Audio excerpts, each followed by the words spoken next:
Hey, Redcasters, be sure to subscribe to our channel and ring the bell to be notified about our latest videos. Go Big Red. Welcome to the Go Big Redcast, the Husker fan sports show.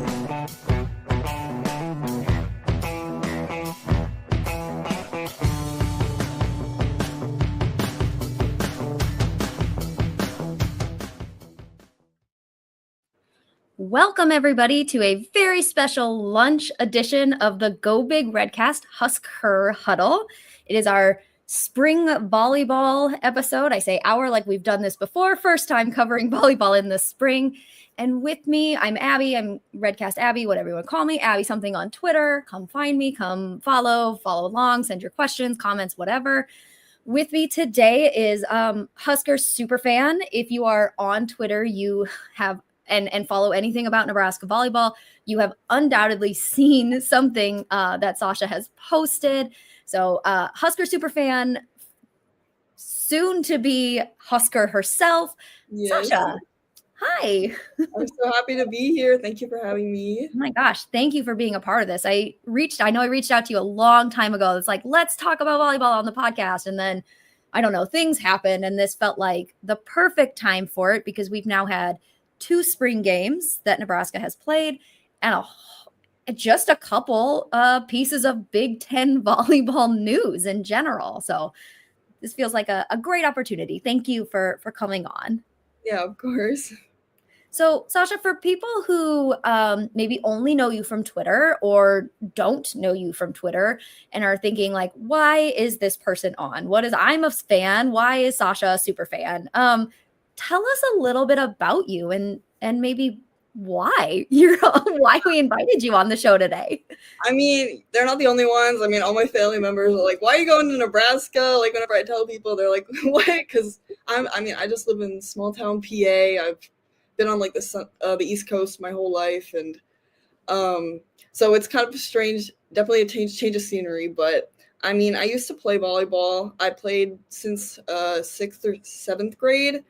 But it did affect my mental health a lot, and like I had really bad performance anxiety, and it just wasn't something that really worked for me. And I realized that after a few years, and that's when I kind of started to watch it more. And you know, Nebraska volleyball is the first thing that's going to pop up when you type up college volleyball games. So I watched a whole bunch of those, and I just became hooked. I think it was the 2018 championship, like the semifinal versus Illinois, where they came back and reverse swept them.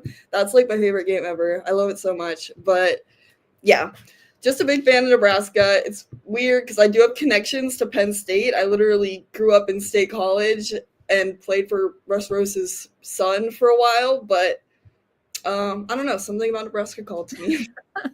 We just convert people in such a great way, and for such a great, it's part of the reason, like you said, that Nebraska has so many fans is because when you Google or you look up collegiate volleyball, Nebraska is one of those top ones. And part of it is the success and part of it is the fans. And so you've watched some volleyball, but then what was it that really you were like, this is it. This is what I like. Because there are other teams that'll kind of pop up in terms of collegiate volleyball. So what appeals to you?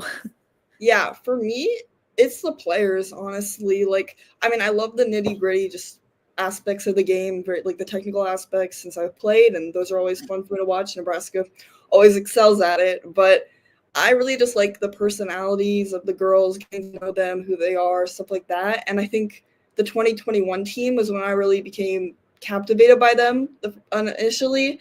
And, you know, it was Lexi, it was the back row, like, squad of Akana and Knuckles. I loved watching them so much. I loved the middles, Stivrins, Kathy, I think just the girls, and that's why I like them so much now. I love all the players. I love the future players. I love the past players. So, yeah.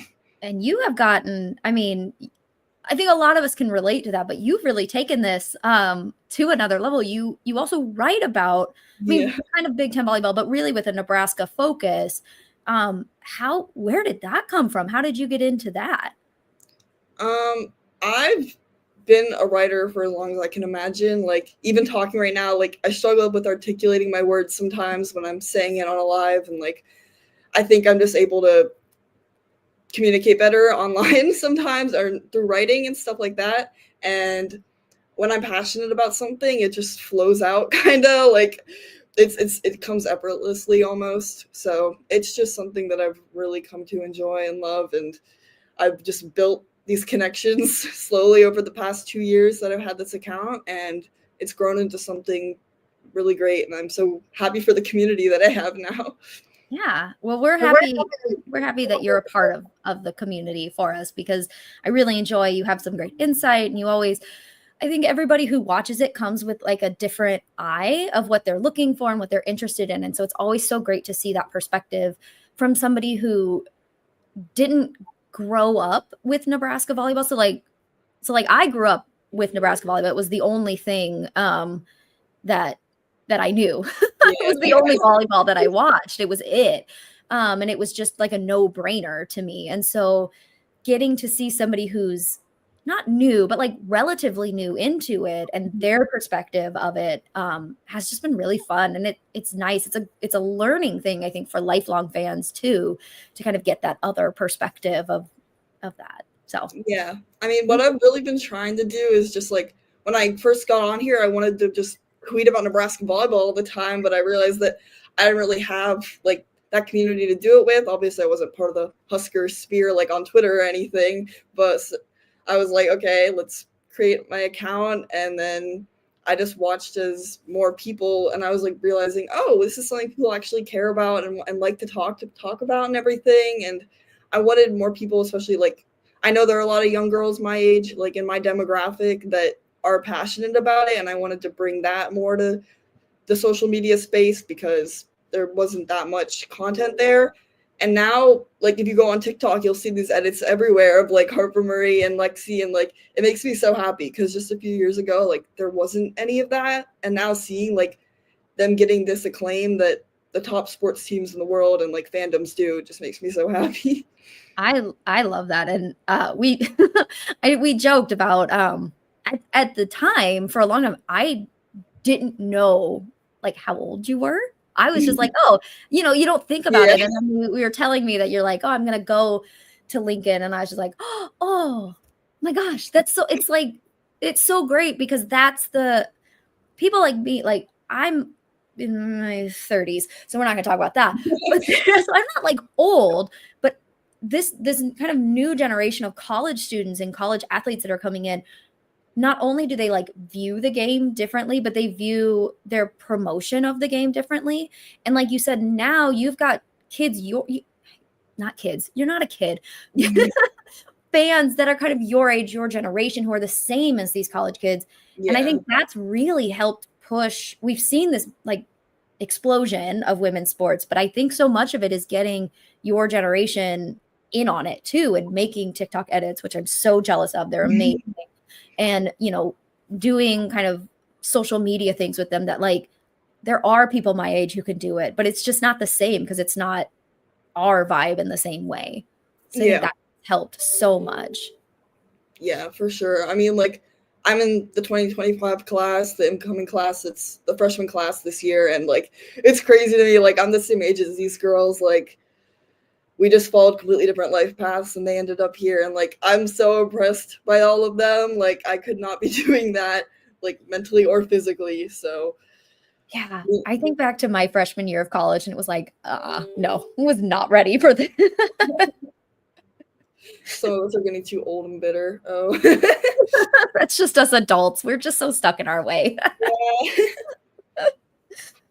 But I think, I mean, that's a really good segue, not to say that we're old and bitter, but, talking about kind of what we're used to versus what's changing. The biggest change, obviously, to our off season, to our volleyball program, is this brand new era. Our DBK era is starting. And we can talk a little bit about, the podcast has, I think, recorded my reaction to John retiring and Danny. You were on the stream while it happened.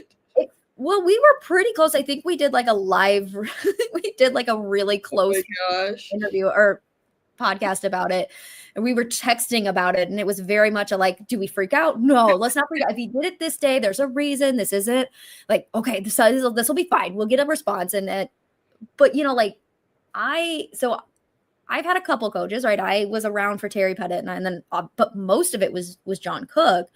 And for a lot of us, it was similar to football, where like Tom Osborne then retired, where we're like, hold on, wait, no. This is our guy. Like, what do you mean things are changing, but he's fine, right?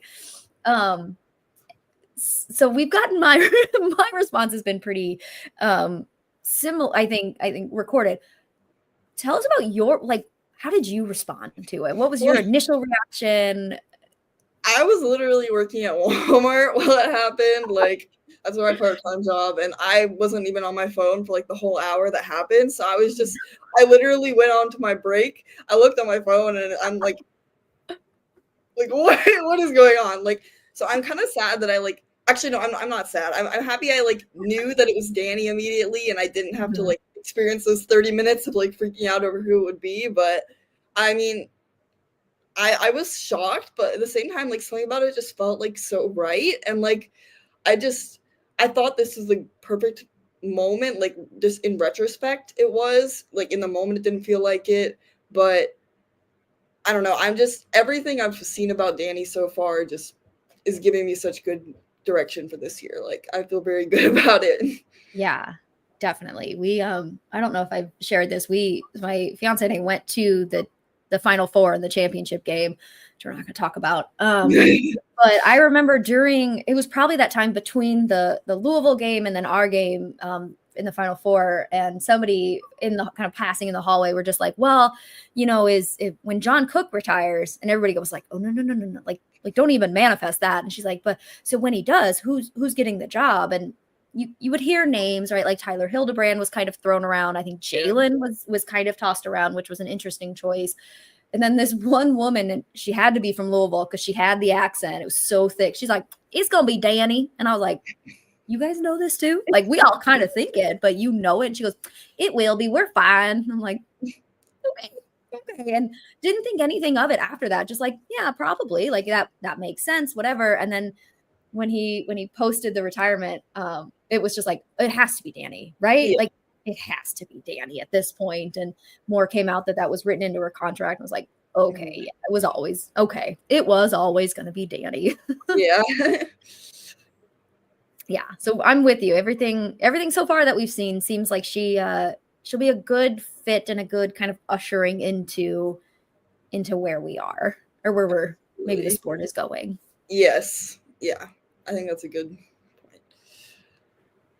I mean, yeah, this year in general, I feel has been a lot of unprecedented things happening for NCAA volleyball. I'm really excited for the first serve showcase that's going to be in PBA. Having that in Nebraska, all the top teams, that's going to be such a fun experience. And then all these spring matches being broadcasted as well. That's so exciting. We weren't able to watch those last year. And just this team in general moving towards I could just feel the shift in the energy and just the culture in general. And I think Danny obviously headed that, but it's just all the players, the rest of the coaching staff, it feels rejuvenated almost. And we say that every year, but it feels different. It's hard coming off a loss, all these losses in the past few seasons, but I feel something has really shifted. Yeah, it feels like you said, a new an energy, and I think that comes from Danny's changing of the offense, essentially the offensive identity, which is going to be. Just think, I mean, we watched the spring games. We know it's going to be so right now. I mean, what does not everybody have their middle blocker hit from the back row? Is that weird? The amount of times I rewatched that was just oh. I was literally rewatching that both games right before this. It's just so fun. I know, and now we have to wait, which is so rude, for more volleyball. Yes. So there's our transition. See, we're so good at transitioning. So that's our transition into, let's talk about our spring game. So Nebraska had 2 this year, 2, and both aired, which was really, really nice. And I think, again, you want to talk about what Nebraska volleyball is to volleyball, having both of them being aired. So one against Kansas, and one against South Dakota State. Yeah. South Dakota State. Okay. So we can talk about both of them. We can do one before the other. I think my initial note that I'm going to say is, I think, correct me if I'm wrong, Redcaster, Sasha, anybody, it feels like this is the first time that our spring game has been against like a power four, opponent. Typically we do those kind of smaller ones, South Dakota State, I think, Omaha, things like that. Just because I don't know if it's hard to schedule them. So I think getting to see us play against like a big opponent and a great coach with Matt Ulmer was really nice. I mean, I think it did a lot for the confidence of the fans and the teams of this new generation of Nebraska volleyball. Yeah, I mean, I was really excited to see Kansas on that schedule and just to have 2 games being streamed, because we usually only have 1 spring game in small town Nebraska, and it's just 3 sets of Nebraska crushing them. And this year they changed it up so that it's a mandatory 4-set minimum for spring games, which I really liked because we just got to see more volleyball, more lineups, and just seeing Nebraska play against like a high caliber opponent. And I thought SDSU was pretty solid as well. Like, they weren't any pushover, but we got to see the full force of their talent, and it made me very happy.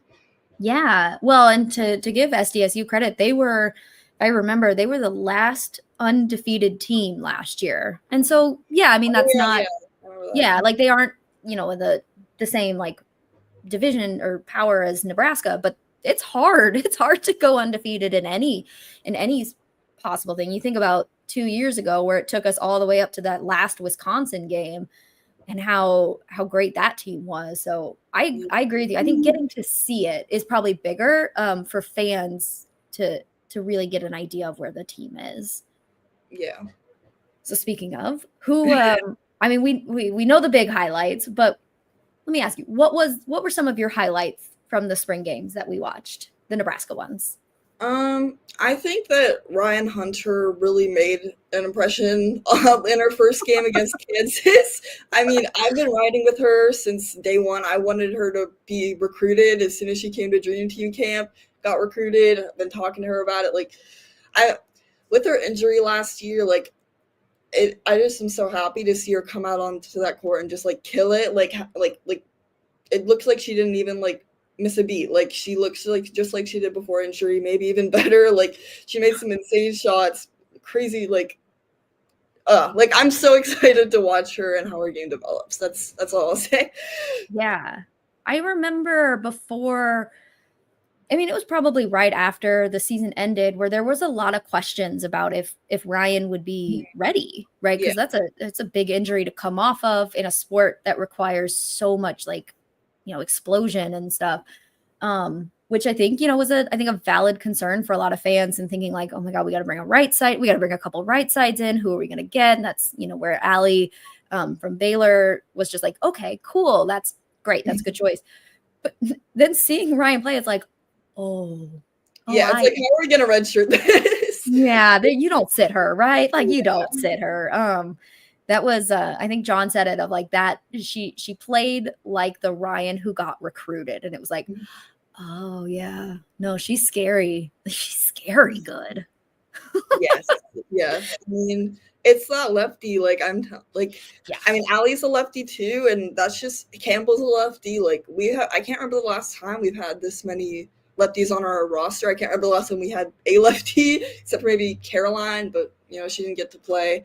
And then I think Jazz Sweet was the last opposite that we lefty opposite that we had. And I'm really just excited to see that being implemented back into the Nebraska game, because it just opens up their shots so much more from a blocking standpoint. Yeah. And so and you kind of did a little bit, but maybe you can expand for some of our viewers who, since it has been so long since we've had a lefty at Oppo, which is usually when you're a lefty, that's kind of where, if you play volleyball, kind of where you go. Yeah. But so can you explain maybe why? Like, why would a lefty at oppo be ideal? When you're taught as a blocker, you're taught to like set up against the attackers like their arm, and most attackers are righties, so most blocks are used to righty attackers. And when you're just in the moment, you'll probably forget that, oh, that person's a lefty, so when you go up to block, you're gonna leave a massive hole for them to shoot through because you're not set up in the right spot, and that just gives them a big advantage in a lot of ways. And that's not just the only advantage, but when you have a lot of athleticism and jumping ability like Ryan does per se, or like if you have a strong arm, then it does bring a big benefit to their game. Yeah. And we could get into like the physiks and the geometry of it all. Yeah. But you think about the angles, if you're on the outside pin coming in with your right hand, that gives you the whole court. You don't have to like turn, you don't have to adjust quite as much. Yeah. So that's something to keep an eye on, Redcasters, is seeing that the oppo spot's going to look different. And that's not to like put it down on any, but Merritt was clearly an amazing oppo. Like, she was so good. We've had these really good opposites, but it's just going to look different. And it would have looked different no matter who our coach was. But I think especially with Danny, she's going to find ways to really utilize that advantage, I think, of both of them. And then Skylar, if she plays right side for us. Yeah. I mean, and I think like another advantage of that is just the way that, I'm sorry, I just lost my train of thought. I had it coming, but then okay, you keep going. Sorry. No. When it comes back to you, it'll come back to you, and we'll talk about that. All right. So Matt, so Honky has a question about, what are your thoughts on Campbell Flynn as our setter versus South Dakota State? And so Campbell is a true freshman. She's coming in from Michigan. She was a Gatorade Player of the Year. I'm trying to remember, did she play in the same club as Harper, or did they just kind of cross? Okay. So they played in the same club as Harper. What are your thoughts? I have some thoughts, but I'm really curious kind of what you're thinking about Campbell. Yeah, I mean, I've been really excited for her to come in since she got recruited. 6'3", lefty, physical at the net. I really love setters like that as a personal preference. Like, I just really enjoy watching offensive setters. It's really fun. But we saw in SDSU that she doesn't just provide that offense, but she also is able to just, having that just gets her hitters like one-on-ones, one-on-none sometimes, just because they have to respect her as a presence at the net. And we saw that with Andy, like, that connection was like, and she got Andy so many one-on-ones, like, and every time that was a kill. Like, and Bergen can do the same, obviously, but it was really, really cool to watch, just the way that she got them looks. And I'm just once she can diversify the offense a little more and like get that range down, those connections, she's going to be really, really good. Yeah. She's going to push Bergen. The biggest thing we've seen is people saying she's going to push Bergen. I agree. I thought like offensive, like as an offensive setter, she was more bold, I think is the way I would say it, compared to Bergen. Bergen's sneaky as an offensive setter. I think her sets are, because her setup for sets are always the same. When she dumps, you're just like, oh, that wasn't even like, even as a fan, you're kind of like, oh, it wasn't really, didn't know that was coming. Campbell, when she's going to at times, and you still can't stop her. Yeah, exactly. So big.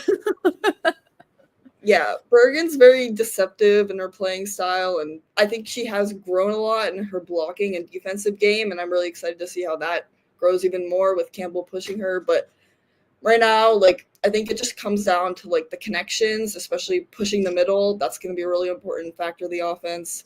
And also just who can, like, if she can bring that leadership, like, because I know they each have a very different, like, Campbell had a more bold demeanor, as you said, and Bergen is more subdued. So we're gonna see if Bergen has to bring out a little bit more of her leadership aspects, because she could be in the running for being a captain this year as well. So yeah, I think that's what Lauren Cook said, is that so what she's hearing is Bergen is she's in that position currently, which would be great for her. I think I think you're right. Like, it's so funny because you think of Bergen and because of the way she plays is, I don't want to say mild because that doesn't feel correct, but it is more of a like a subdued. It's a Lexi Rodriguez type of personality exactly. where like she's gonna lead. She's just not gonna be the loudest leader on the court, and so it'll be interesting to see if that leadership style has to change a little bit.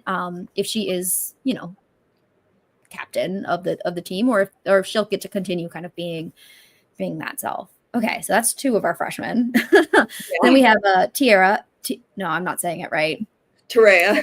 Terea, yeah. I look at it, I'm like, I know how to say this. Terea Siegler, Yes, who is outside hitter. Yeah. She had quite a showing. She had quite an introduction as well. What can you tell us about her? I mean, I got the chance to talk to her on an interview. She is just such a wonderful person. She had such good responses as well. Everyone, check that out if you want. It's on my page somewhere. But we'll retweet it. A shameless plug. But Terea, she's just everything you could want in a 6 rotation outside. That's what I think. Like, she was the #1 recruit in the country coming in, and for good reason. She can hit like every shot. You saw her get a kill in like every different way. She was really good out of the back row this spring as well, and I thought that was something to look out for because we need that back row presence as well. But honestly, what impressed me the most about her was her passing. Like, it was just like you want an outside that can pass. Like, it's a very important quality that goes underrated sometimes, but like, you don't see many freshmen outsides that can just hop on and take the stage and dime balls. Like, I was very impressed by that part of her game. Yeah. She reminds me just in terms of kind of like where she's at I don't want to say her raw skill, but kind of a raw skill as a freshman. She does remind me a little bit of Harper, where like the defense is there. It'll get better, right? I mean, as a freshman, that's just a big change. Yeah. But that outside is that arm, those two arms between her and Ryan are just lethal. They're scary in such a fun, good way. But that's who I don't want to make a comparison because nobody else is Harper Murray. Harper already has grown leaps and bounds between last year and this year and her freshman year and last year.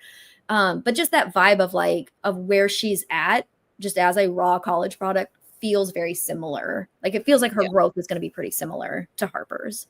Yeah, I definitely agree with that. Like, I think their potential is very similar. Their games are pretty different just because Harper is more like, they both have very strong arms, but Terea, like, John said in the live stream that she made like the same sound that Michaela Becky made when she hit the ball, and that's very high praise. And I'm really excited to just see that arm in action more. But that's there's our roster. Great. Yeah, I would agree with that. She's a thumper is how I felt. And that I think that finesse will come if that's what they want her for. She might, I don't mean that they may just say like, you know what? No, go thump, go be a thumper. Danny likes hitters. So yeah, I mean, she has the thump and the finesse, I feel like, so that's going to be really, really good combination. It'll be fun to watch her grow. I saw Carrie at the top too. The other person we were talking about. Same with Terea. Her passing was really, really strong. I was watching her in the Ord game, and I think every single pass that she had was like right to target. And I didn't see much of her defense, but that was like, we were able to get a kill on all those plays. So I thought that was really, really good. Yeah, that was, I think it's funny. We're going to sound I feel like Nebraska fans who are paying attention sometimes sound a little spoiled bratish at times when I say this, is like, we had such a good libero. I mean, Lexi was clearly like heads and shoulders above. Yeah, I mean, just one of the greatest. And we had such a good right side and leader in Merritt. I mean, we had both of that in Lexi and Merritt of this great leadership, both on and off the court, this ability to kind of, I don't want to say control things, but, like keep people together and all of that. That then losing both of them felt like we were going to, those were our potentially exposed spots where we know Laney's good. We know Olivia's good. You should know Carrie's good. We know Ryan's good, or all of this. But I think like going into the season, there was a little bit of fear of just like we're gonna see just the impact that those two had on the season. But just you're right, in those spring games, it kind of feels like a little bit of growing pains, but feels like people are kind of just picking up where we left off. Yeah. I mean, I feel like the core of the past few years like has included Merritt and Lexi for sure, but it's also included Rebecca and this junior class, and I think they're a very big part of that as well. And I think they'll fill in the leadership roles nicely, because you did say that Bergen was like Lexi, and I think that Rebecca is more like a Merritt type. Like we saw her give that speech, and I think having those two as co-captains could definitely balance each other out and just fill that leadership position that we need. So that's my thoughts on that. It'll be interesting. Yeah. Okay. So that was it was gonna be the real question that's weighing on everybody's minds once we had our new coach is who gets the jersey? Is it Lainey or is it Olivia? I'll let you talk first. I have some thoughts, but I want to hear your thoughts. Yeah. I mean, I'm obviously not Danny. I'm not making the choices, but I mean, watching the spring games, like a lot of people said that Olivia is more like Lexi just in her demeanor and playing style. And I agree with that, because they are more quiet and they don't make all like super insane diving plays. Like it's more like the good digs and good passes, stuff like that. But Lainey is just very, very fun to watch. She's very explosive, has so much hustle, and is definitely like the fan favorite, I feel like. Just watching their game, I think Lainey got like, I swear it said she got like 18 digs in like 2 sets in like the first game, which is like wild. So, I mean, obviously like people didn't hit at Lexi that much, and now people are going to be hitting in that left back spot. But she had some really impressive ups, and like her passing, which was a big concern, looked really solid as well. And Olivia was a little shaky on that.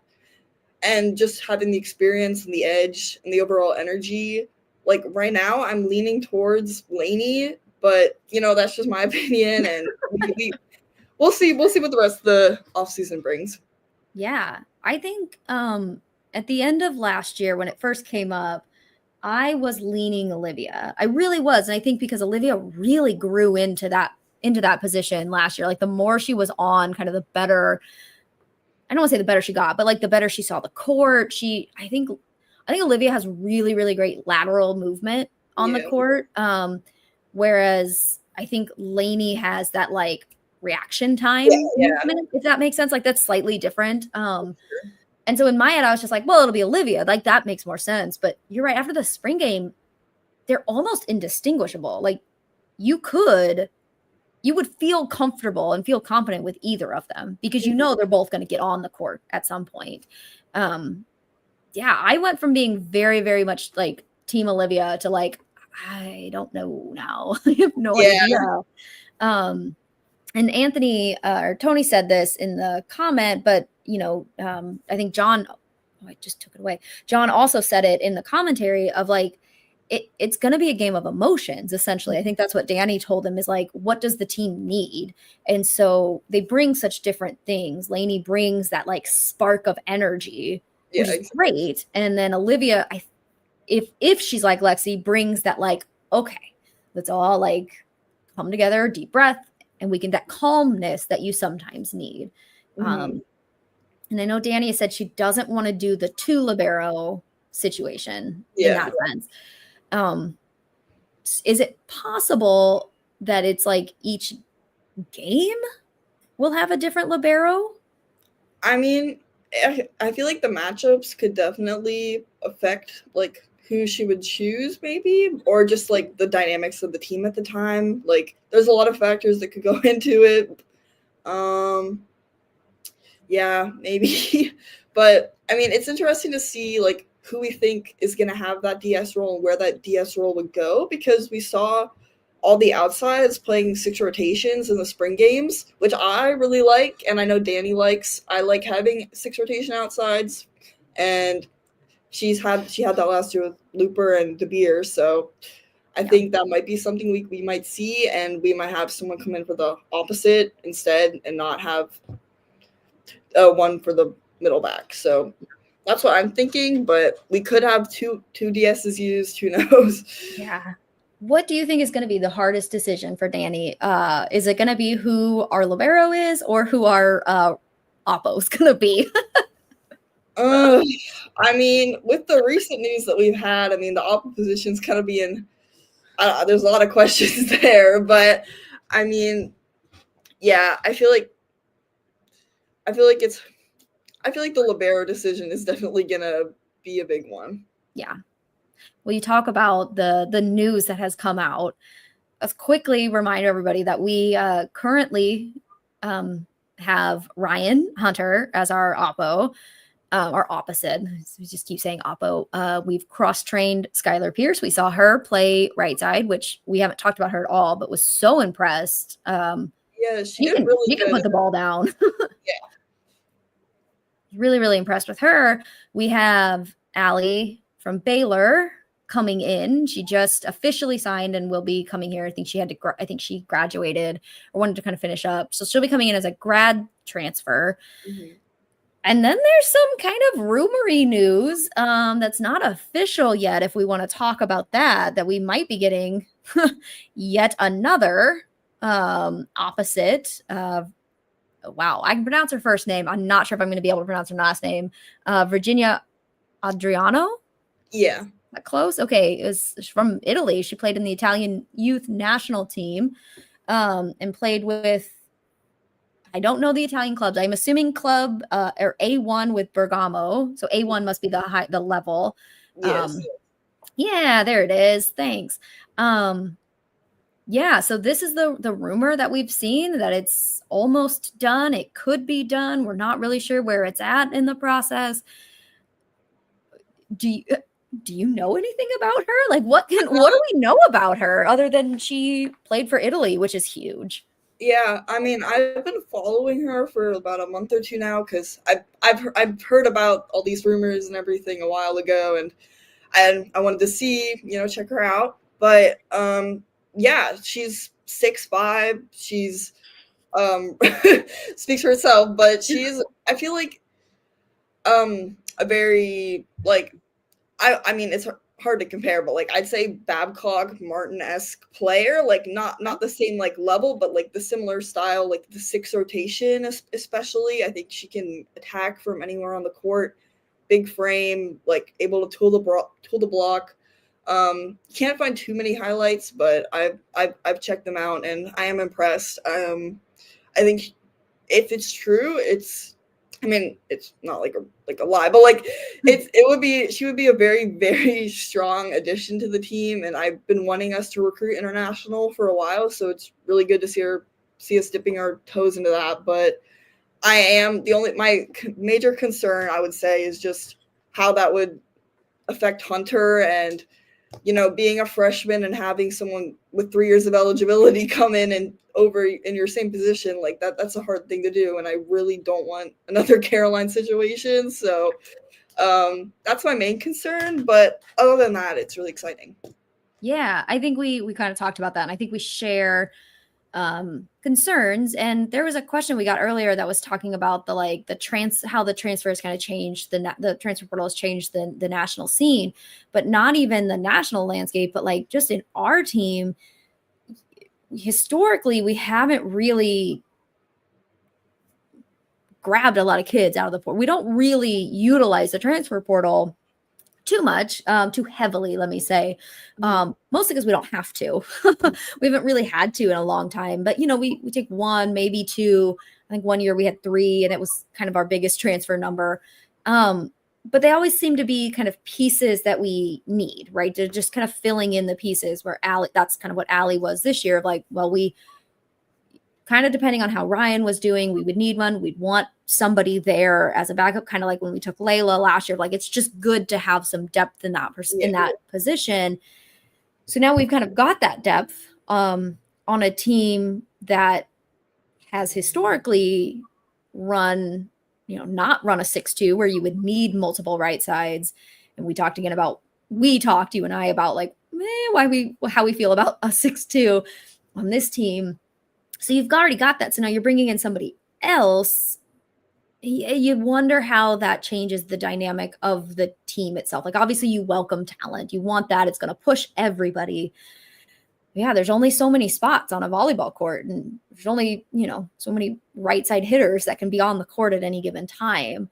So I think we share concerns there. Yeah.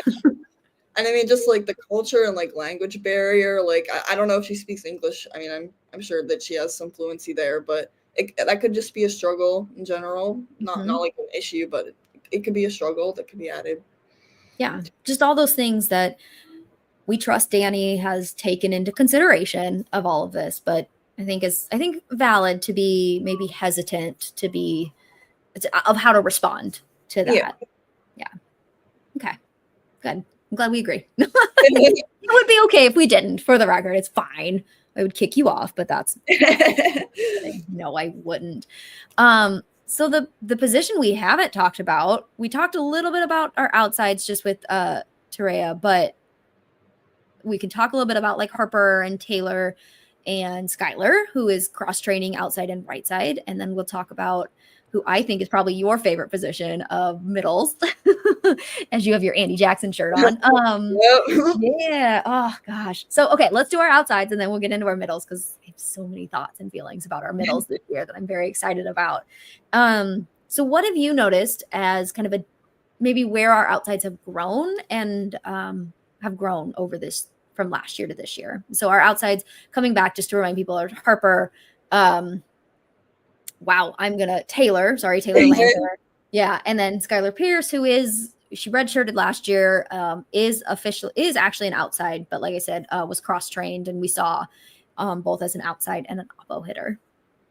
Yeah, I mean, I think Harper, she's just getting better and better, and she already has that very strong foundation. I think she's looking for a first-team All-American season this year, probably. I think she's going to be one of the leaders of the team, just a great all-around player. I can only say good things about her and her journey, and I'm just really happy to see where she has gone and where she will go. But she looked really good in the spring matches. Yeah, she did. That's so fun watching her. Whenever she hits, like sometimes, like I feel like in the org game, she had a little bit of like spice to her. She was like hitting that ball extra hard. Like, she's just proving it. She's like, yeah. All right. Then, yeah, go ahead. Sorry. And then Taylor, I think she definitely. We got to see her play some 6 rotations this season or this spring, which was really fun. We didn't really get to see too much out of the back row from her, but from the front row, like I think she looks pretty similar to last season. I think she has some more confidence though. Like I could just tell, like she looks just a little happier and like she's like comfortable, like completely comfortable with her spot as a Husker now and like just in this position. But she has that arm. She can get these kills and like hit these like shots and angles that like you'll just be like, what? Like, how did you do that? And my only issue is that she just needs to swing more. Like she just throws in so many tips and roll shots. I'm like, girl, just swing. You can't. I don't think we can make this readable. But there's a note on there let's see if I can do it. I took notes that say, Landfair needs to hit the ball more. That girl has such a swing, and I love her. I love that she is here. I really like her. I think her defense, her blocking has gotten so much better. Her defense at the net is great. But just like every time, I was just like, girl, stop tipping, stop rolling, hit the ball. And I know some of that is setting and all of that, but like, I was just like, girl, please, just you have the power. And when she does, and she can hit fingertips because she's so tall. She can get that. She can do those like Jess Merzick type hits of like just brush them off the fingertips. Like that's what I want to see from Taylor. I want to see her hit and be confident in her hitting. Oh, I'm so glad that I'm like every single time I'm like hit the ball, hit the ball, hit the ball. I think everyone can echo those sentiments. But I mean, I hope that we can see her get back in that full form. Like I wanted that for her for so long. Like she in her 2022 era, I think that she can get back to it, and I think that if Danny just pushes her a little bit, because I know that it's been an emphasis for them to not tip as much, if they can just, the coaching staff can just hammer it into her, then I think she'll definitely be a top contender for the second spot this year. Yeah. Do you think, so in your opinion, is that second spot between Taylor and Taraya or Taylor and Skylar? I don't want to count Tereo or Skylar out of it because I think both of them are really, really good, and we got to see that in these spring games. Like, Skylar was redshirted last year, but she was the MVP in the Under Armour All-American game coming in. She looked really good in that, and I was so excited to see her play. Unfortunately, she didn't get to play last year, but this year she did, and Ord, the last two sets, she really came alive on the opposite, actually, but she can do the same thing on the outside, but she flies so high. Like, she's called Sky because she goes sky high, and she could jump out of the gym. She has her arm is like, it's like strong, but it's also really quick too, so she can just get the ball down really quick. I really, really liked her game. It's more similar to Harper's, and I think Tarea's is more similar to Taylor's. And we saw Tareya and Taylor as like an outside duo, and Harper's Sky is an outside duo. So I don't know if Danny likes like having their styles like being compatible with each other, but I don't know. I think we could definitely mess around with it, and it's going to be something they're going to be tweaking up until like conference play, probably, just to see who's most consistent there. That's a really strong point. I was really impressed. I know she didn't get a ton of like solo blocks, but I was really impressed with her defense. Yes. At the net, getting touches, getting assists, getting blocks. Like, not that I think sometimes I get caught up in this, despite being little and being a libero. When I played, like generally enjoying like a back row defense much more, just as a person, because that's what I can do. I mean, I caught myself getting really caught up in like, well, but how are they hitting? Mm-hmm. And then but then watching, like Skylar put up a good hands at the net, not always being there, but being there and affecting things. I was really, really impressed with her there, just because I don't think you think about her as maybe a blocker in the same way that we've thought about her as a hitter. Yeah, I mean, she had like a really big solo block that I can remember, and that it was really impressive. Like you, just because she's like a little bit shorter than Landfair, she can still bring that blocking presence for sure. Like, it's not a liability in any way. Yeah, that was really exciting to see her grow, and she seems so sweet that I just like, I want they're all. It's so hard. I know, it's so hard to like root like within the team, because like I love them all, and I'm like, and you want them all to like do well. 6 people on the court, like. But I know. I try not to think about that too much.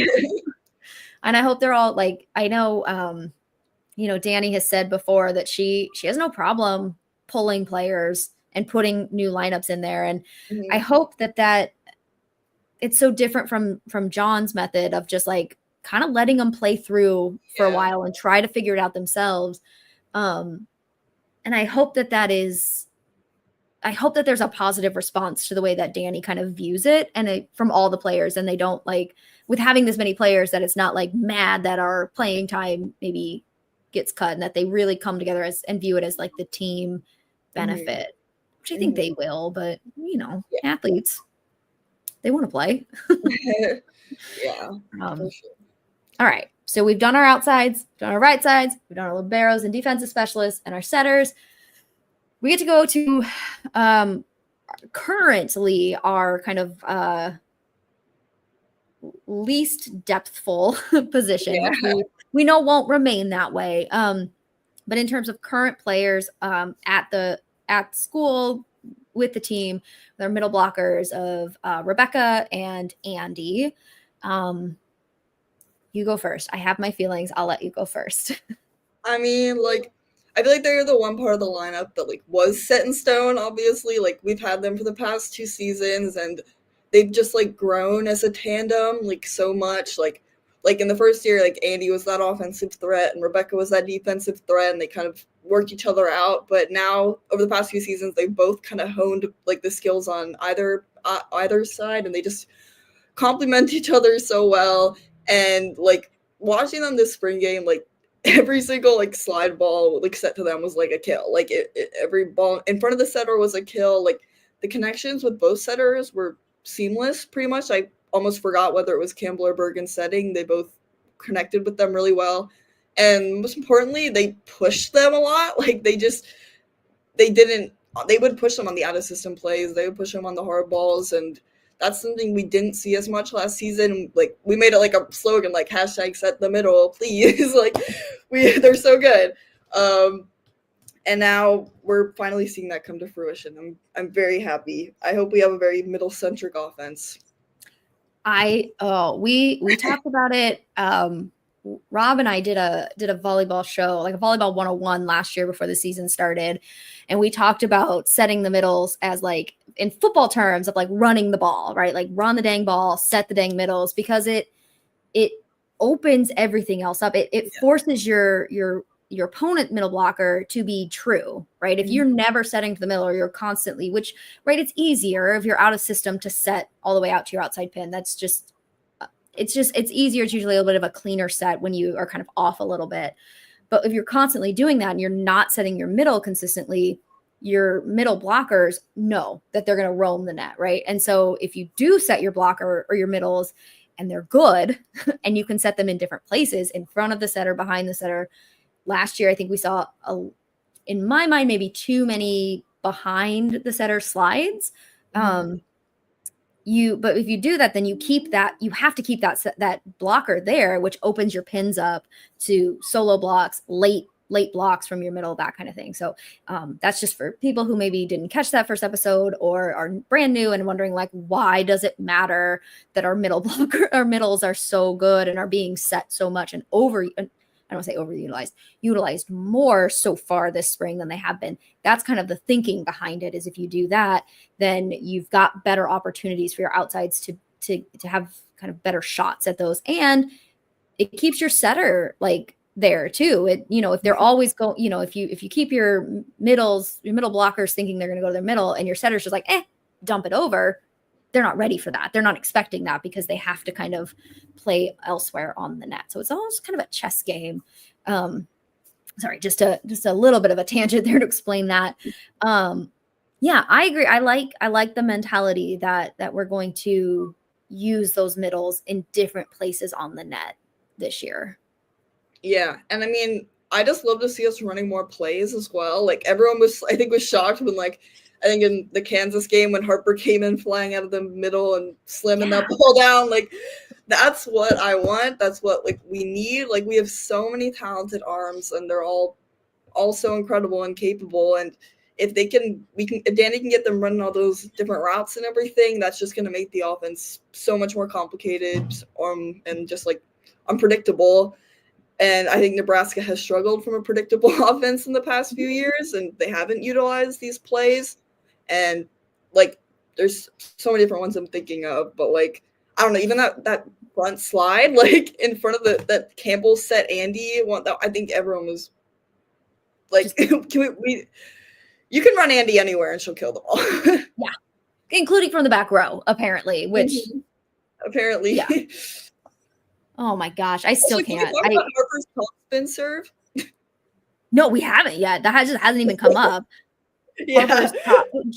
Jump top spin. She had one jump float, not as effective, but that jump top spin. I think I said it on Twitter, but I'll let you explain why is that a game changer if she can do that consistently? Yeah, I mean, I know Cook, he wasn't a fan of them because he said if you don't hit it hard enough, then it's just an easy ball, and that can be true sometimes, just the way it's spinning. But Harper does not hit it light. So when she goes up, it's she's basically just making a full swing, a full approach. It's just she's hitting it from the end of the court. And so it has so much momentum coming at you. It's unpredictable. It's not like a float in that it's moving, but it's fast and it could drop at any minute. You got the image right there. Yep. Play it again. we'll just sit in silence and watch this serve. Yeah, just watch her approach. Like, It's you're a not gonna hit, get right? that. And Harper's serve has been like a huge weapon for us, like over the past few years. Like she's already really effective there, regardless. But just having that to like throw in occasionally, just like get the opponents like, what's going on? Like that'll be a really fun weapon for her to throw. Yeah, I think, I mean, she's not Big Ten, but you think about like Olivia Babcock's serve, that thing's a missile. Yeah. When it's on, it is a missile serve, and it is hard.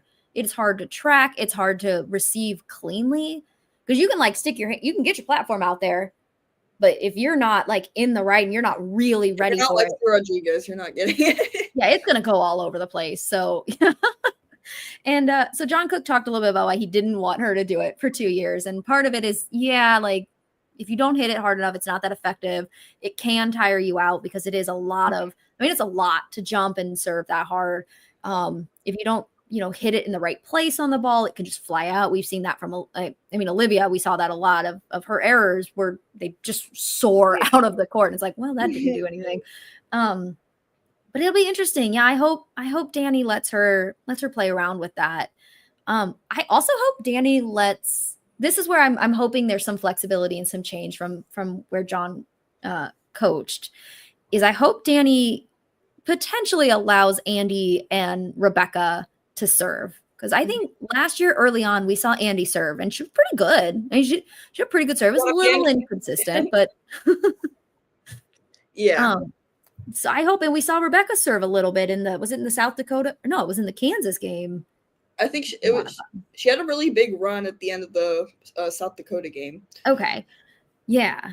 It'll be fun to see them play and get to do a little bit of back row reception and just a wrinkle to put in there, because if you've got, now that we've seen it, you've got a middle hitter, in the back row. Well, what's to stop anybody from setting them now? Yeah. Yeah, I mean, like Rebecca said, I think she said she lives for defense, which is kind of funny, but like floor defense. But I mean, I kind of get that. Like I played middle for a while, and like it's really fun to just be in the back row and get to soak up some of those balls. But like I hope we can definitely see them. I think Andy has a really strong serve, and I think it'd be fun to see her throw in a top spin sometime. But that wouldn't even be fair. That wouldn't even be fair. But, talk about how unfair Andy Jackson is and throwing a top serve. Come on.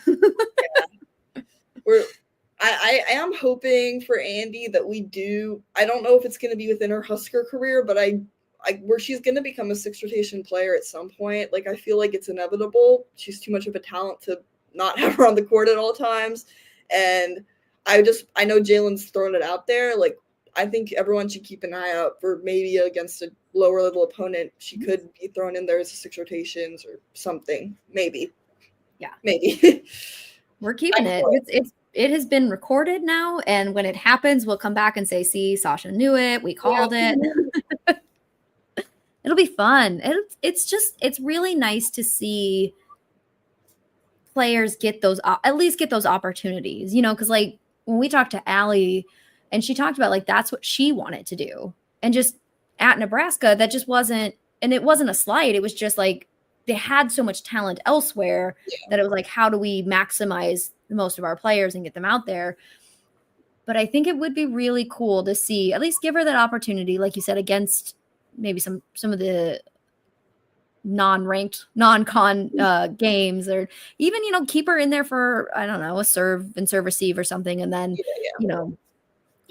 but I'm excited. It's such an unknown, like it's a known unknown where we're like, we know Danny is a disciple of John Cook. So it's not like we're changing everything about this team, but we just don't know what's going to change yet. So that's, I don't know, really exciting. We've talked about a lot of the good things, and we are Kool-Aid drinkers here. we love it. We're always positive. We're winning a natty, all of this. Yeah. What, I don't know, if you, from the spring games, what would you say is maybe what you would like to see improved from maybe spring games to regular season?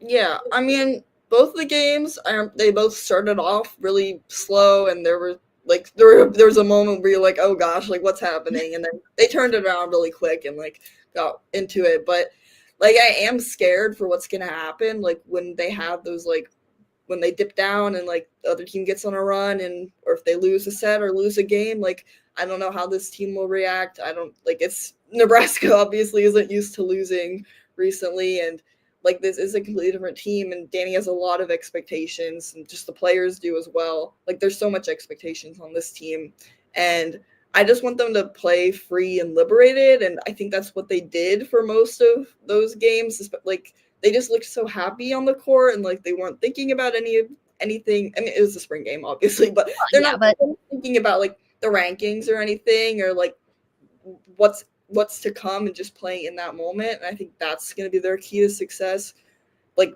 buying into all those young talent and the potential of it all. But like I am concerned for how they're going to react to when they get into a slump or something, and we have yet to see how that goes. But I don't know. I feel good about the play style. I feel confident, but you never know how it's going to end up.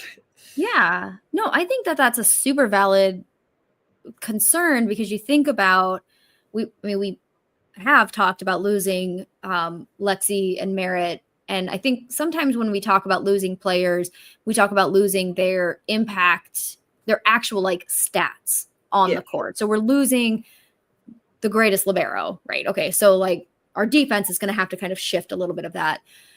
But what we talked about it, but maybe not, it doesn't always get referred to in the same way, is you're losing kind of that interpersonal component. So you had these two leaders that had at that point 4 years of experience. They were captains for a couple of years. So they had that, right? And what we're getting this year is, while we are sure that people are able to lead, it's like you mentioned, like, will Bergen step up? Will Rebecca step up? And will they step up in the way that the team needs in that moment? I think that's a very fair, again, I don't want to call it, I'm with you, like, you don't want to call it a concern, but it's a thing to watch for, is who is the emotional leader and the emotional, and not just in like getting them up, but like keeping them in the right mindset. Yeah. And then, it's a thing to watch. I went out of that Kansas game, and I didn't look at the stats, but I look at them. I think this is the Kansas stats now. Being just a little concerned, which feels really silly to say, but just a little concerned with kind of our net defense. We had 8 blocks. Yeah. 8 blocks in that game, or block attempts. So 4 total team blocks. Would be be nice seeing some of the firepower that's coming into some of our opponents this year, to have that be tightened up a little bit, I think. Yeah. I mean, I was definitely concerned about the blocking after the Kansas game too. I think the STSU match kind of erased that from my memory, because they had like 18 blocks, I think, in that game. So, or they had, or maybe 20. I think they had 20 team blocks. That's outrageous. Yeah. 15. So, 15 in the first 3 sets. Yeah. 6 in the fourth. So pretty good. I alleviated some of my concerns with that, but I don't know how they're gonna fare against a team like Penn State or Wisconsin.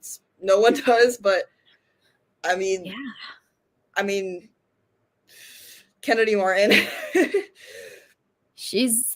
We're gonna see. And then moving Caroline out to opposite, which, okay. So this was on our list of things to talk about. These things that are happening in the Big Ten.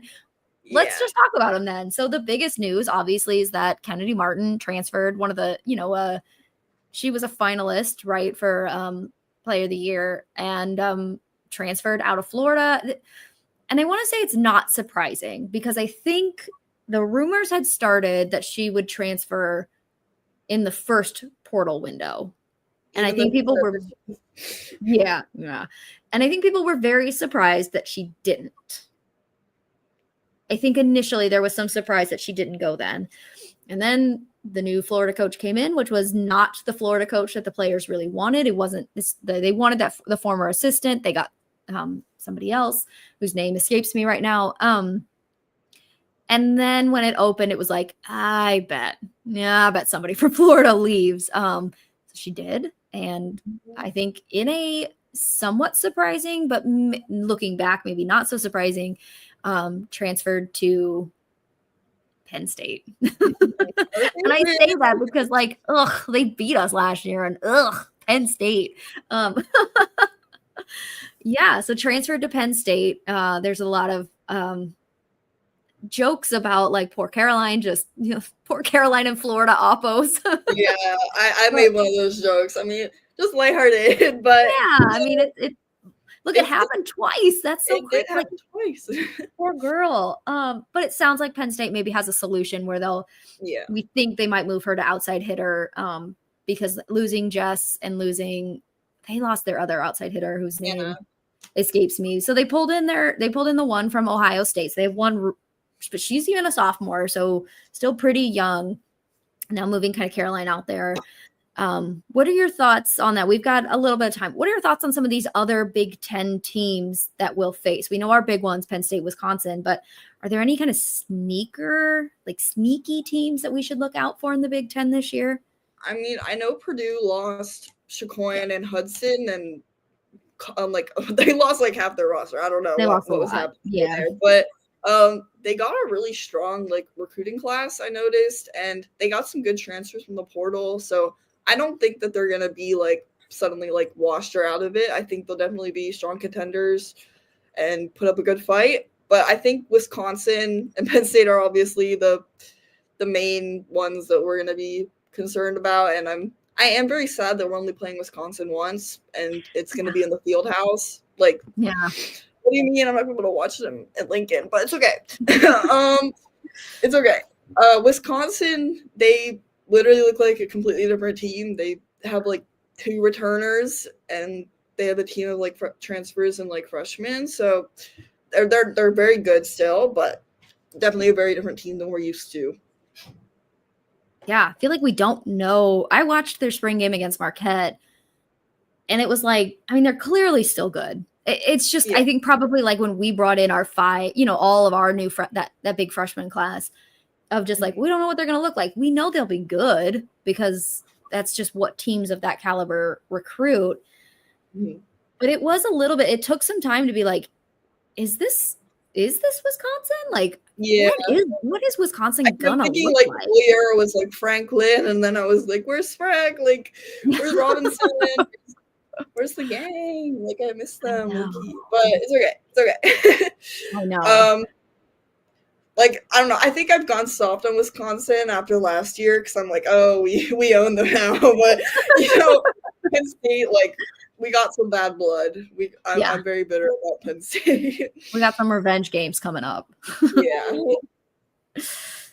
I'm nervous. I don't know.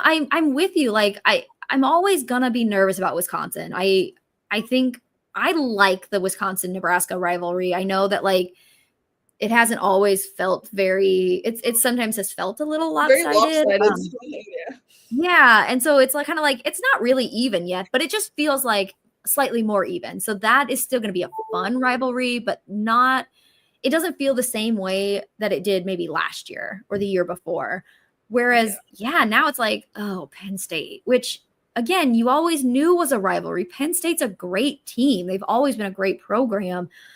But I think there have been some lulls where it's like, well, yeah, but do we have to worry about Penn State? We've beat Penn State in the past. And now it's like, oh, but this is, 2 in a row in like big moments and 5 sets. And like, they just keep getting us in like heartbreaking fashion. I still have not recovered from it. I haven't recovered from it. YouTube keeps trying to get me to rewatch that game. And I was like, no, please, this is no.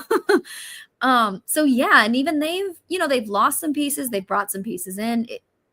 They don't look the same as they did last year. No.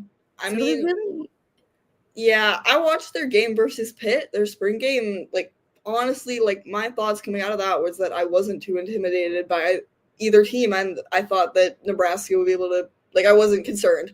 And then, I mean, the Martin news obviously shook things up, but, like, it made sense to me because, like, Penn State really just didn't have that go-to attacker at that point, and they had, like, a transfer out of Ohio, but she was, like, a sophomore. Like, they're not going to make her their main attacker. Like, I should have known that they were going to go into the portal and get her. Like, it makes so much more sense in retrospect, but I don't know. I guess I was just hoping for the best. I know. But I can't do that. I know. We put on our Husker glasses and we're like, this is gonna be fine. I think it'll be fun. I mean, I hope. I have my personal feelings about Penn State that I will not share. It's fine. I hope we beat them. I hope we beat them twice. I hope we beat them every single time we play them. You what? I share that sentiment. I think a lot of people do. I want that to be a fun rivalry, but for some reason it's not. Like for me, Wisconsin and Nebraska is a fun rivalry, but like Penn State is not fun. Yeah, it's just making me depressed. I think Caroline and Maggie like really added to that last year, and like it just put a personal stake into it, and now like it just burns even more. It feels like. Well, and then like, okay, look, this isn't professional, and I'm sorry, but then like for them to have their best games were against us, and it was like, you're kidding! Like you've got to be kidding me. Yeah, just salt in the wound. I mean, and also the fact that we had like Andy like legacy match for like that in that Penn State game too. Like, I know everything was going right, and we just couldn't. It's okay. We don't know. No, we're not talking about that. We could have a whole session. We would need couches to lay down on and like therapy. I talked to my therapist about it a lot.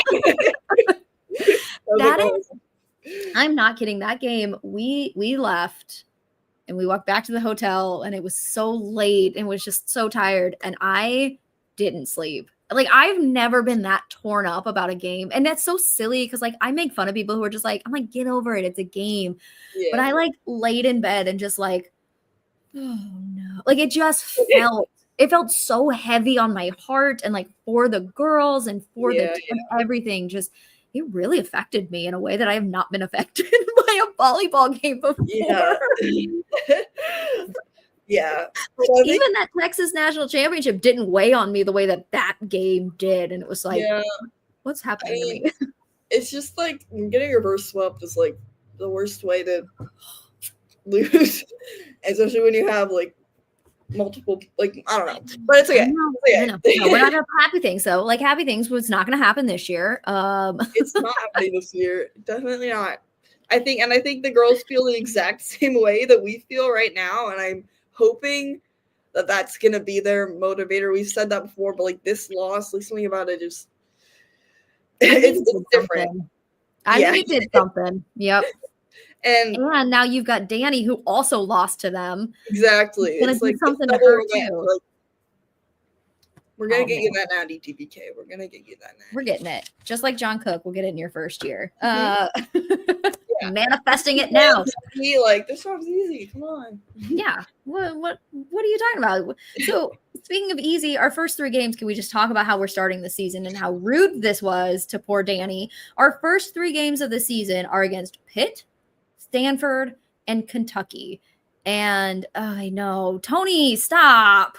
Tony, put it away. I don't want to see. Sorry. For those of you listening, not watching, we just got a comment that said, not just reverse swept, Nebraska dominated those first 2 sets. It didn't even look like Penn State stood a chance. I know. Tony, I had a tweet ready to go, and then I had to delete it and cry. Okay? Don't want to hear it. Yeah, everything went right in those first 2 sets. And then even like the first, like, 3 quarters of the 3rd set, I was like, done, easy, we're in it, let's go, natty bound. No, anyway, we're not gonna talk about that anymore. No more Penn State talk. No more last year natty talk. We'll talk about this year. So Pitt, Stanford, Kentucky. We know Pitt's gonna look a little different without Tori and without Rachel Fairbanks, and with they've lost some really key components. They still have Olivia Babcock, who's Olivia Babcock, reigning National Player of the Year. they're going to be fine. They beat Penn State. Now, granted, neither of them had a complete team in their spring game. It took 5 sets, but they, beat Penn State. I think they will get better as their team comes together. I think that setter from Illinois is going to do really well for them. She's pretty good. I haven't been keeping up with Stanford volleyball. I don't know what they look like, but I know they don't portal a whole lot. So they'll be good as usual, I'm sure. And then Kentucky. So with like you said, former Purdue player and headache of all Husker fans, Eva Hudson, who is just a thorn in the side. She's very, very good, and don't love seeing her go to Kentucky. But Danny then gets Pitt and Kentucky as opponents again, who she faces probably every year. So, it's a nice welcome for her, a nice welcome for the team. What could go wrong? It's an introduction. It is. Like kind of. I just hope it. I really just hope it doesn't go how Wisconsin did last year when they had to start off their year with like all these tough teams. But I know. I have the fear, but you think they still, they still made it to the Elite Eight. They were pretty good. So I can't remember the last time Nebraska volleyball's lost like 2 games in a row. So I'm just like, we're not even. Yeah. We're not even going to remember it if it ever happened. We'll just pretend it never. Yeah, I don't think.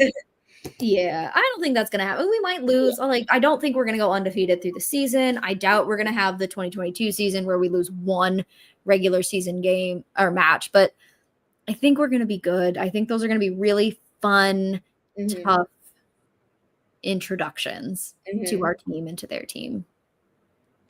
We wouldn't be Nebraska volleyball if we scheduled cupcake teams in the beginning of the season. So, it's an honor. It's an honor to be able to play those. I mean, I just love the ABCA showcase and like what it's doing, just giving publicity and exposure to the sport by bringing all these top teams together and stuff like that. Because, I think Nebraska always had a tough non-con, but they would usually start off the season with like a lower level team. So it's kind of fun to start off with a bang, Yeah. And PBA too. That's going to be really fun. Yeah. How exciting. Like, it's so great. It's so great. I mean, obviously if they'd had it at Bob, that would have been great too, but giving the opportunity for more people to come. So here's the link, the ABCA First Serve at Pinnacle Bank Arena. It's going to be, Nebraska, Pitt, Creighton. Penn State. Yeah, Penn State's there, but I don't think we're playing them. Okay, hold on. Penn State, Stanford, Florida, Creighton, Vanderbilt in their very first volleyball season. That's kind of an exciting. That'll be really fun to watch. And then Kansas again. Yeah. How fun. Oh, Minnesota, A&M. My gosh. I'm kind of excited for Creighton, Penn State, but Creighton has a very different team this year too. So I don't know. Yeah, we could talk more about that too. And them losing their coach, getting a new one in, losing some big players, bringing kids.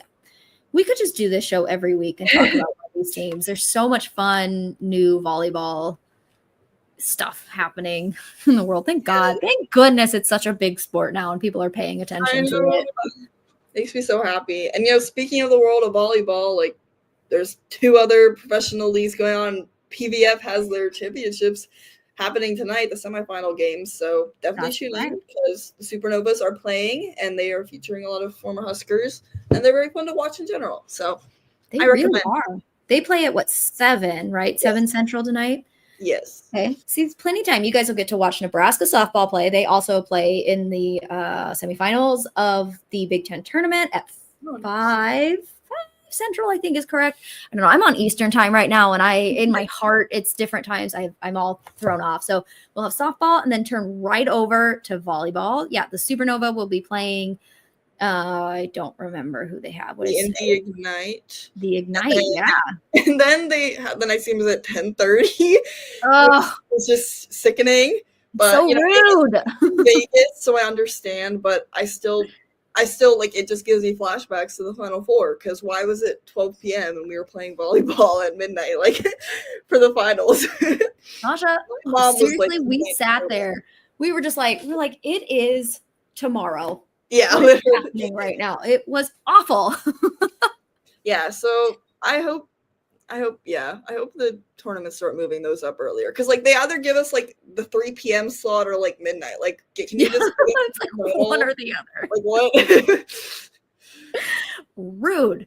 Okay, I'm corrected. It was 4 p.m. Central, 5 p.m. my time. See, this is what I mean. I don't know what's happening right now. That's Yeah, softball. And then as soon as softball is done, flip on over and watch volleyball. Let's see, Love ended in Nebraska. Omaha made it to the championship game, kind of again as a major underdog this year. Had some both teams were. Sorry, I don't want to cut you off. No. Yeah, but like you were saying, both teams, Omaha and Austin, were the two underdogs in that team. And God dang it, Maddie Skinner championship flashbacks again. No. Yeah, I mean, we reverse swept Jess Merzick, so I thought the curse was over, but then Maddie Skinner and all the Texans came back and haunted us. So we're like, just like, oh right, just like levels of like trauma, like we'll never be truly. The volleyball gods just laugh at us now. So is that it then? So PVF plays, Love is done. Is there another professional volleyball league going on right now? There's not currently, but there's one in the fall and another one starting next year. I don't know. There's a lot going on. All the volleyball you could ever want and need. And then I saw, maybe one last thing, and I'd have to look it up real quick. They announced, what did they announce for the, is it for the national team? They announced the finalists? The training full VNL roster. So like that'll be narrowed down to, I don't know how many, but I think 14.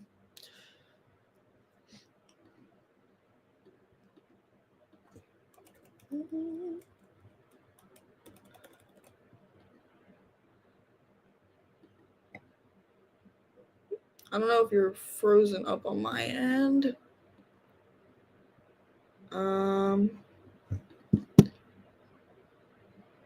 Sorry, it's just lagging for me. Hi. Oop. Oh, you're back. Okay, there you go. No, something happened and all of my browsers just shut down. Oh, fun. No. So I'm back. Sorry, guys. You're fine. Technical difficulties. Okay. So that's the volleyball roster, and that was one that Lexi is on that list. Right? Yes. Yay. Kudos to Love Lexi. to see that. Deserves it very much. You could imagine. She deserves it. I mean, I am so incredibly biased towards Lexi Rodriguez that I want her to get everything. Yeah, I mean, I'm just gonna be so excited to watch her play in that libero jersey. We didn't get to see her play in the libero jersey for Omaha, but we did get to see her in a defensive specialist role, which was really fun. And her passing, her digs, like even just in like that limited time, she showed why she's so good. And seeing her in that USA jersey is going to be really fun. Can't wait for LA 2028 because we're going to see a few Huskers there. I have a feeling. I think so. So 2028. Oh yeah. Oh, that gives them plenty of time. Yeah. This could be the whole team roster. It's just that class of players. I mean, I think someone posted like you could make like an entire national team like out of just Nebraska players, like for like the youth team, like U19, U21, like, and they would probably win. Yeah, probably at least be competitive. If not, Oh, so exciting. Oh, yeah, there we go. So she is on the short list. There, I think, is the kind of way to think about how she could potentially be. We could see her as an Olympian, and I think that is less surprising given that she played for Love. I think Love is kind of the one where Olympians, former Olympians and potential future Olympians were playing. So I think it's not super surprising, I would say, to see her name on that list. Yeah, I mean, I think that the main snub for was like Elena Scott. A lot of people were mad about that. So, I mean, I guess they only wanted to pick one college libero, but that might have been. It's a tricky spot to have more than one. Like that's such a tricky position to have two great. I mean, even you saw that on Love, where like you're asking a college phenom of Lexi to be on the same team as a Olympic phenom of Justine. It's limited, and so you have to make those choices. And and like especially you don't really have BSs in the international games, so it really limits their spots, especially for the shorter girls. So it's very sad, but so rude. Yeah, but that's why, like you said, you'd like to see Andy, if we come full circle, play some back row, because if she wants to kind of play internationally or at the Olympic level, that's something she's going to have to at least potentially be capable of doing. Yeah. Awesome. See, we're just planning out her future, planning out the whole Olympic future for the next couple Olympics. Yeah. All right. Well, it is 1:30. It's 1:30 Central Time, all of you people. It is 2:30 here, according to my watch. I think so much. This has gone well past most of your lunch hours, but I appreciate you all staying on. We've had so many viewers. Sasha, I thank you so much for being on here and giving us your time, talking about volleyball. Like you said, we could do this all the time and probably find new things to talk about constantly. So before we go, we're going to do our parting shots. Yes. And as our guest, I will let you go first. So this is your chance to, hit us with your last thought. Yeah, I mean, I make content for volleyball all the time. I'm about to quit my job at Walmart, so I'll be doing this full time, and I'm coming to Nebraska in the fall. So super excited to making more content, building connections within the community, and just meeting all you guys. Thank you for having me on this show. Just love talking about volleyball. I'll literally yap about it forever. But yeah, you can follow me on Sushi Skurs on Twitter or Instagram or whatever. My name is Sasha, and thank you. Yeah, I'm sure we'll see much more of you, not just online. Once you're there going to games and all that, you'll be one of those people right in the front row, and that will be so jealous. But I always get so jealous of when I watch games, because like, I wish I didn't go to college at UNL, but if I would have been my dream. But thank you again. And yeah, my parting shot is we've got Nebraska softball. We've got a just real quick, which we didn't talk about, that we have a Big Ten player and pitcher of the year for the first time ever in Big Ten history in Jordy Ball. She could very well break some more historic ground if she gets another home run today. She'll have 20 home runs, more than 20 wins. Killing it out there. All our women's sports continue to do so well. Also, shout out to Sammy Bland and Ava Kuzak for getting their Big Ten teams announced. Doing great things happening in women's sports all over the place. Continue to support them. Softball at 4 p.m. Central. Supernovas volleyball with so many former Huskers on it it was just up there 7 Central. God, math is hard. So 4 p.m. Central for softball, 7 p.m. Central.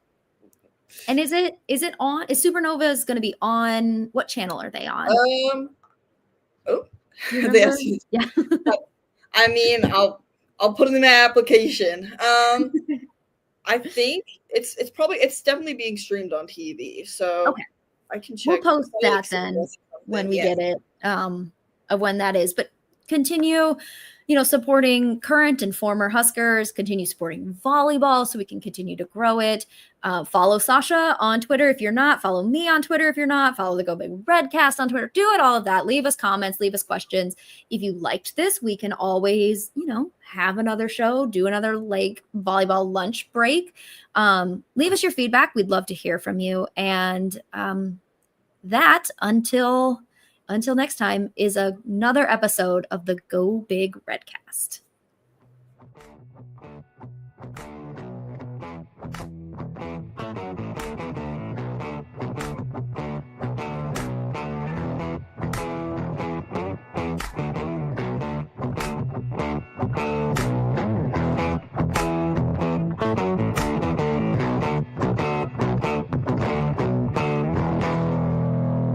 Heard at Sports Network production.